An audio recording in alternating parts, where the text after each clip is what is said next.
নমস্কার এভরিওয়ান, সবাইকে ওয়েলকাম করছি নতুন একটি রেসিপি দেখার জন্য। আশা করি আপনারা সবাই ভালো আছেন এবং সুস্থ আছেন। আজকে কলা, দুধ এবং ময়দা দিয়ে মজাদার একটা পিঠা রেসিপি নিয়ে আসলাম। আর একই পিঠার ডো দিয়ে আমি 10টি পিঠার ডিজাইন তৈরি করে শেয়ার করব। আশা করি আপনাদের ভালো লাগবে। চলুন এবার মূল রেসিপিতে যাওয়া যাক। প্রথমে কড়াইয়ে আমি দুধ দিয়ে দিলাম। দুধ প্রায় এখানে হাফ লিটারের মতো রয়েছে। আর ফ্লেভারের জন্য একটা এলাচ, একটা ডালচিনি দিয়ে দিলাম। এরপরে কলা দুইটাকে ভালোভাবে খোসাটাকে ছাড়িয়ে দিয়ে দিলাম। এবার দুধটা ভালোভাবে বলক নিয়ে আসতে হবে। একটা ঢাকনা দিয়ে দিলাম।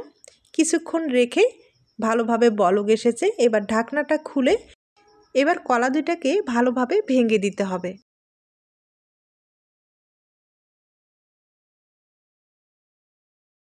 এবার যেটা করতে হবে, এখানে স্বাদ মতো চিনি ব্যবহার করতে হবে। চিনি প্রায় এখানে 3 টেবিল চামচের মতো দিয়ে দিলাম। তবে আপনারা আপনাদের স্বাদ বুঝে চিনিটা ব্যবহার করতে পারেন। এরপরে নারকেল কোড়ানো দিয়ে দিলাম। আর নারকেল কোড়ানোটা দিলে পিঠাটা খেতে খুব ভালো লাগবে। এরপরে এখানে আমি ময়দাটা ব্যবহার করলাম। আর ময়দার বদলে আটাও ব্যবহার করতে পারবেন। ময়দা প্রায় এখানে 200 গ্রামের মতো ব্যবহার করলাম। এবার ময়দাটাকে 2-1 মিনিটের মতো লো আঁচে ভালোভাবে একটু সিদ্ধ করে নেব। আর এরপরে একটা ভালোভাবে ডো তৈরি করে নেব। এই ডোয়ে যেহেতু কলা আর দুধ দেওয়া আছে, এই ডোটা কিন্তু অনেকখানি নরম থাকবে। তবে এই ডোটা কিন্তু কোনোভাবে শক্ত করা যাবে না। আর শক্ত করলে পিঠাগুলো খেতে ভালো লাগবে না। আমি খুব ভালোভাবে নেড়েচেড়ে একটা ডো তৈরি করে নিলাম। ডোটা একটা প্লেটে আমি রেখে দিলাম। আর প্লেটে হালকা করে একটু ঘি লাগালে ভালো হবে, অথবা তেলও লাগাতে পারেন। আমি হাতে হালকা করে একটু ঘি লাগিয়ে নিলাম। এবার খুব ভালোভাবে ডোটাকে একটু মথে নিতে হবে। আর ডোটা কিন্তু অনেকখানি গরম রয়েছে। ঠান্ডা হওয়ার পরে ডোটা কিন্তু একটু শক্ত হয়ে যাবে। আর এখন কিন্তু অনেকটা নরম রয়েছে। এবার পিঠার ডিজাইনগুলো তৈরি করে আপনাদের দেখিয়ে দিচ্ছি। আমি ছোট্ট একটা লিচি কেটে নিলাম। আর বেলার সুবিধার্থে হালকা করে একটু ময়দাটাই ব্যবহার করলাম। এই পিঠাগুলো যেহেতু অনেকখানি নরম রয়েছে, তাই হালকা করে চাপ দিয়ে কিন্তু বেলে নিতে হবে। আর প্লাস্টিকের ঢাকনা দিয়ে গোল করে কেটে নিতে হবে। একইভাবে আগে 3টা পিঠা বেলে নিব।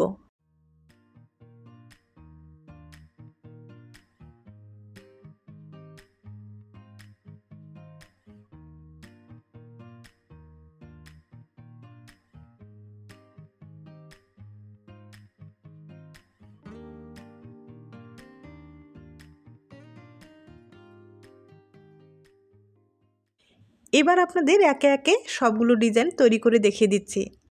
আর এই পিঠার ডিজাইনগুলো মুখে বলার চেয়ে একটু দেখে নিলে সবচেয়ে বেশি ভালো হবে।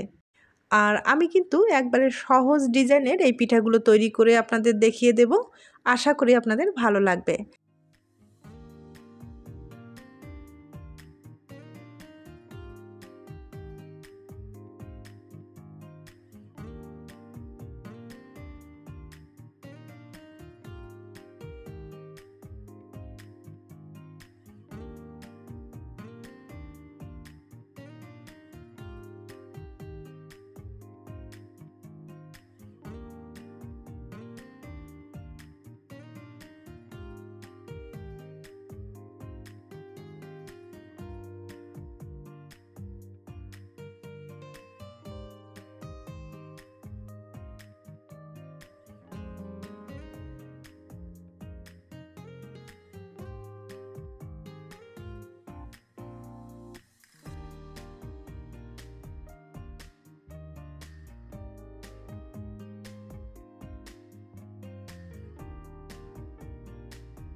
আমি সবগুলো পিঠাই তৈরি করে নিলাম, একবার দেখিয়ে দিচ্ছি। এবার কয়েকটা পিঠা আমি তেলে ভেজে দেখিয়ে দেব, আর বাকি কয়েকটা ভাপে রান্না করে দেখিয়ে দেব। পিঠাগুলো হালকা আছে ভেজে নিতে হবে, একবারে মুসমুসে করে, তাহলে পিঠাটা খেতে ভালো লাগবে। পিঠা তো আপনারা অনেকভাবে খেয়েছেন, তবে কলা, দুধ, ময়দা দিয়ে একবার হলেও এই পিঠাটা তৈরি করে দেখবেন। আর এই পিঠার স্বাদ এতটাই মনে রাখার মতো। আমি উল্টে পাল্টে একবারে মুসমুসে করে ভেজে নিচ্ছি। আর কিছুক্ষণ রেখে পিঠাগুলোকে তুলে নিতে হবে।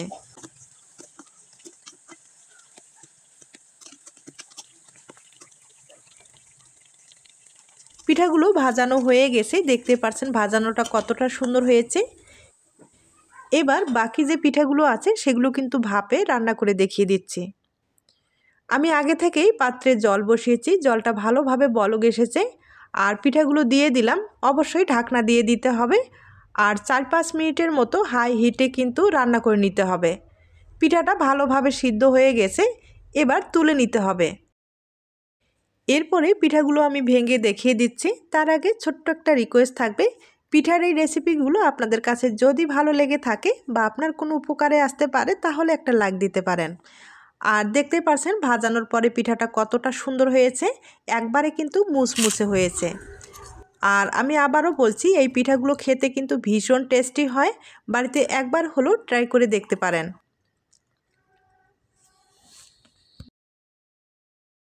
আমি একইভাবে আরেকটা পিঠা ভেঙে দেখিয়ে দিচ্ছি।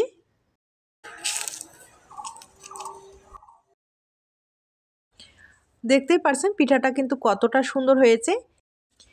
এবার ভাপিয়ে যে রান্না করলাম পিঠাগুলো, সেগুলো একটা দেখিয়ে দিচ্ছি। অনেকেই আছেন তেলটা কিন্তু পছন্দ করেন না, তারা কিন্তু এভাবে ভাপিয়ে খেতে পারেন। এভাবেও কিন্তু পিঠাটা খেতে ভীষণ টেস্টি হয়। আপনারা একবার হলো ট্রাই করে দেখতে পারেন। তাহলে আজ এ পর্যন্ত, নতুন কোনো রেসিপির সাথে আবার দেখা হবে। সবাই ভালো থাকবেন, সুস্থ থাকবেন এবং নিরাপদে থাকবেন। নমস্কার।